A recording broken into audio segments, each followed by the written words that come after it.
Je fais comme si rien n'était, non. Je pense qu'il y a déjà eu ça il y a quelques années. J'étais plus jeune et je me souviens avec les copains, on s'était dit ça y est, on s'embrasse tous, c'est la fin, puis on est encore là, donc bon. Ça ne m'effraie pas plus que ça, je ne change pas ma vie aujourd'hui. Moi, j'y crois pas du tout, monsieur. Personne ne peut savoir, il n'y a que Dieu qui peut savoir ça. Je croyais plus à la fin du monde en l'an 2000 que maintenant. Je crois qu'on est à la 182, 183e annonce. Donc on n'est plus à une de près. Faut laisser les guignols s'amuser. Bien le bonjour à tous et bienvenue sur ma chaîne. Moi c'est Natéag et aujourd'hui j'ai voulu faire une vidéo sur un sujet qui m'a toujours très intrigué et très intéressé. Ce sujet concerne la date du 21 décembre 2012. Alors je ne sais pas si certains se souviennent de cette date, les plus anciens je pense que ça va vous parler un petit peu, les plus jeunes certainement pas. Et bien le 21 décembre 2012 était une date annoncée comme la date de la fin du monde, l'apocalypse.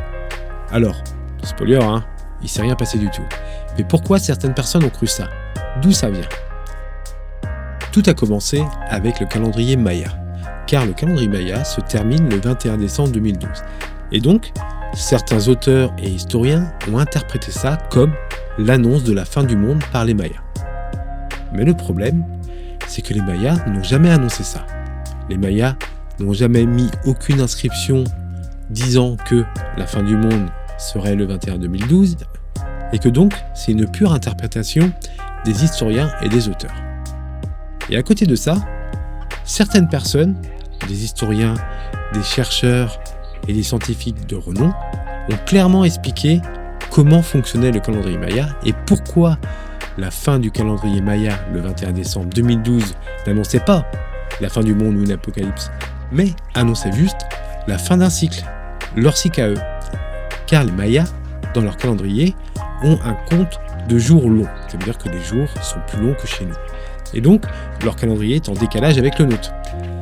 Et donc, la date du 21 décembre 2012 annonçait juste chez les Mayas la fin de, pour eux, le 13e, je cherche le mot, Bactum. Donc un Bactum, c'est ça. Je n'expliquerai pas parce que j'ai pas tout compris. Mais en gros, pour expliquer simplement, c'est l'équivalent chez nous du passage de 1999 à 2000. Un changement de siècle. Et bien eux, c'est juste un changement de Bactum. Donc voilà. Et donc, beaucoup de scientifiques l'ont expliqué. Mais ça n'a pas été beaucoup entendu. Beaucoup de gens ont plutôt écouté l'autre version qui expliquait que la date du 21 décembre 2012 annonçait la fin du monde. Mais pourquoi? Pourquoi tant de gens l'ont cru? Pourquoi tant de gens ont eu peur? Pourquoi il y a eu un mouvement et toute une folie autour de tout ça? Et bien pour expliquer ça, il y a plusieurs raisons. Les médias se sont emparés du sujet et ont clairement vu dedans un potentiel d'audience et un potentiel de pub et donc de revenus publicitaires. Tout le monde s'y est mis, que ce soit les chaînes spécialisées comme National Geographic, Discovery Channel ou alors Planète Plus, mais même les chaînes les plus généralistes, genre TF1, M6, France 2 et même les chaînes du TNT.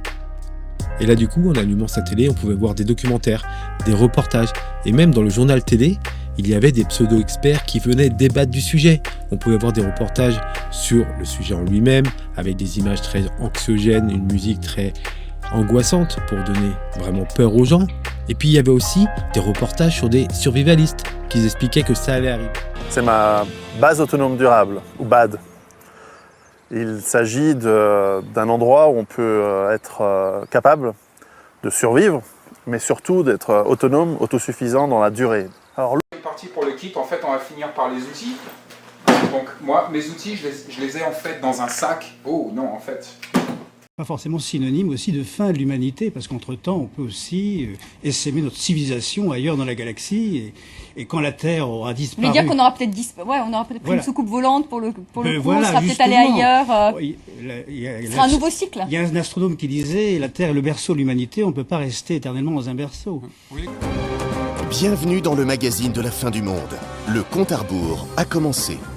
Au programme ce soir pour ce premier rendez-vous, décryptage de prophéties annonciatrices de l'apocalypse, rencontre de familles en plein préparatif de la fin du monde, voyage dans un monde futur où l'homme aura disparu. Chaque semaine, nous tenterons de vous en révéler plus encore. Quelles sont les prédictions des médiums pour le 21 décembre 2012 ? Allô, l'univers? Ah oui, l'univers est en train de me dire qu'il comprend pas pourquoi les gens ils arrêtent pas d'acheter des cadeaux de Noël alors que c'est la fin du monde. Aujourd'hui, ce serait la fin du monde. La fin du monde actuel peut-être. Mais ça fait longtemps qu'on attendait ça effectivement. Mytho ça n'existe pas. Ça n'existe pas, c'est pas encore. Et si ça l'était vraiment, que feriez-vous? Un petit gâteau avec un petit café pour finir tout de même notre vie comme il faut quand même. Hein.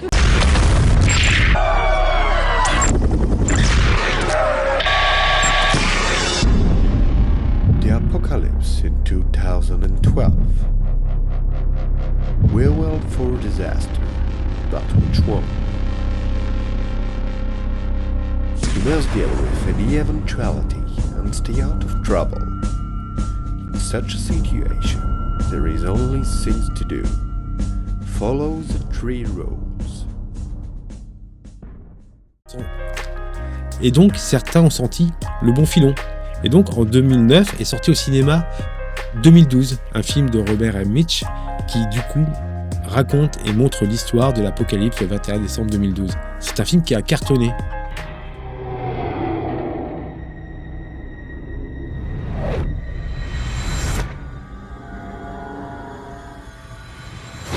Ceux qui ont pris part à ce suicide collectif croyaient au calendrier Maya, qui prédit la fin des temps pour le 21 décembre 2012.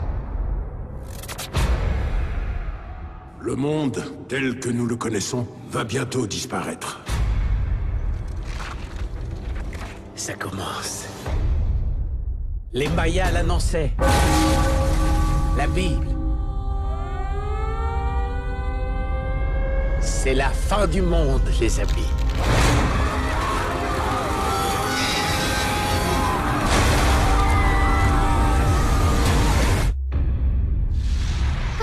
C'est quoi ça?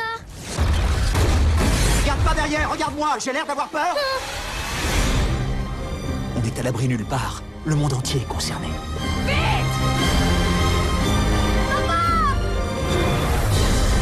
Où on va? Le gouvernement construit des vaisseaux. Tu te rends compte de la force que cela me donne de savoir que tu vas survivre? Il n'avait pas été décidé que les gens auraient le droit de défendre leur peau.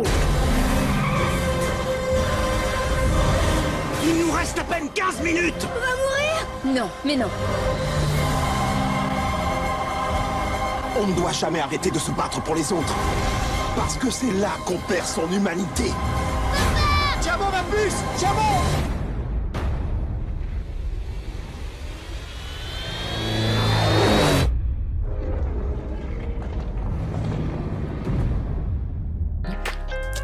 Et puis dans cette histoire, il y a aussi des trucs un peu surprenants. Car je ne sais pas si vous le savez, mais nous on a de la chance en France. Car on a un petit village dans l'Aude qui s'appelle Bugarach. Et donc ce village, à l'époque, on disait qu'il allait nous permettre de survivre à l'apocalypse. Parce que dans ce village, il y a une montagne.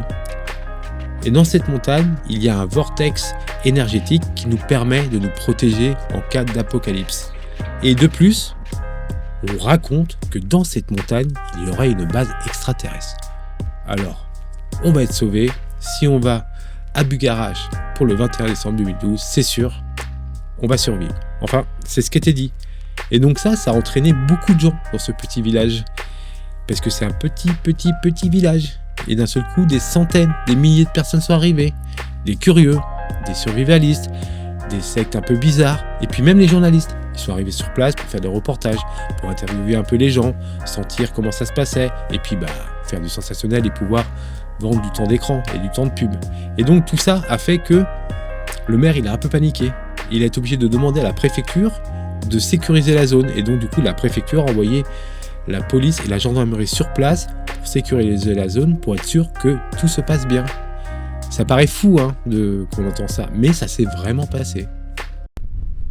Bugarach, un paisible village de 200 âmes niché au pied d'une montagne, mais depuis peu, un lieu mondialement connu qui attire de drôles de visiteurs. On vient leur montrer ce village, voilà, où on a toujours eu l'occasion de rencontrer des illuminés, parce que ça, il faut être illuminé pour croire à ça, quoi, voilà. Des illuminés venus du monde entier, les habitants de Bugarach redoutent d'en voir affluer lors de la présumée fin du monde. J'ai voulu, au travers des médias, mettre la pression sur les autorités préfectorales pour qu'ils prennent ce phénomène en compte et que je ne me retrouve pas, moi, tout seul, le 21, avec une problématique que je ne pourrais pas résoudre.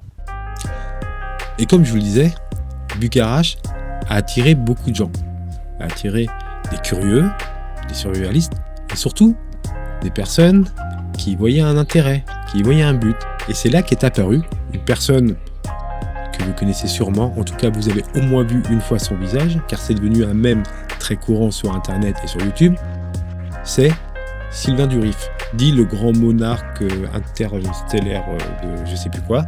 Enfin, et ben c'est de là que vient Sylvain Durif, c'est de là qu'a commencé sa popularité. Parce qu'il a commencé à faire des déclarations un peu folles, à la télé, sur internet, dans les journaux, et donc du coup c'est devenu un mème. Et comme à cette époque-là, YouTube, internet était en pleine explosion, bah il en a profité à mort, et donc du coup il est devenu vraiment... il y a une période où on le voyait partout sur internet. Mon nom complet c'est Sylvain Pierre Durif, donc je porte 2 prénoms. Mon nom d'âme c'est Oriana, et je suis relié à l'énergie de l'homme vert, donc celui qu'on appelle l'homme vert, que les prophéties appellent le grand monarque aussi. Qu'est-ce qui vous est arrivé ?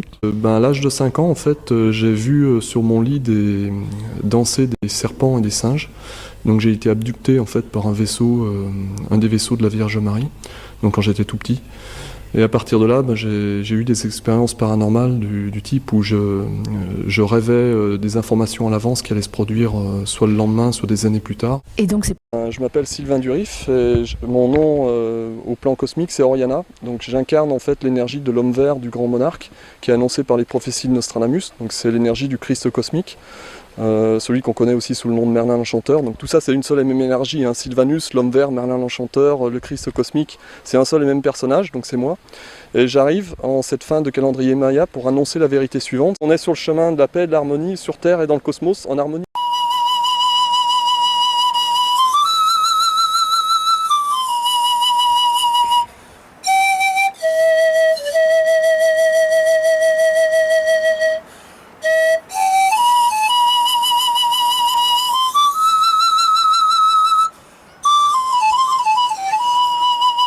Il y a le grand monarque, le Christ cosmique. Donc je suis connu depuis fin 2012 à Bucarache pour être passé devant toutes les télés du monde entier, les journaux aussi, et avoir présenté mon identité puis mon expérience de vie aux frontières du paranormal en lien avec les vaisseaux de Vénus notamment. Donc voilà ce que j'avais à dire sur le sujet, j'espère que ça vous a plu. Moi je trouvais ça intéressant de parler de ça parce que je me rappelle c'était une période un peu particulière et puis à l'époque j'avais beaucoup regardé de vidéos, de reportages sur tout ça et je trouvais ça intéressant d'en parler parce que même si moi personnellement j'y croyais pas, mais je me disais peut-être qu'on sait jamais, donc soyons méfiants. Enfin bon. Si la vidéo vous a plu, n'hésitez pas à laisser un petit like, moi ça me fait plaisir et puis ça m'aide pour l'algorithme de YouTube. Pareil pour un petit commentaire, n'hésitez pas à me dire ce que vous en avez pensé de cette période, si vous vous rappelez de tout ça, et puis si vous vous rappelez pas de cette période, me faire un petit coucou, moi ça me fait plaisir. Sinon je suis tous les soirs de la semaine en stream sur Twitch, je joue à des jeux vidéo, donc n'hésitez pas à venir me voir si vous aimez les jeux vidéo, ou même si vous voulez juste discuter, ça sera avec plaisir que je vous accueille. En tout cas, je vous souhaite une bonne fin de journée si c'est la journée, une bonne fin de soirée si c'est la soirée, et surtout, prenez soin de vous. Ça tourne ? Bonjour, bien, c'est le 21 décembre 2012 et nous avons toujours pas de traces de fin du monde à l'horizon. Toujours rien, regardez le ciel est magnifique, il fait très très beau, il fait même un peu chaud pour le 21 décembre 2012. Donc il n'y a absolument pas de traces de fin du monde à l'horizon, hein, n'est-ce pas Marion ?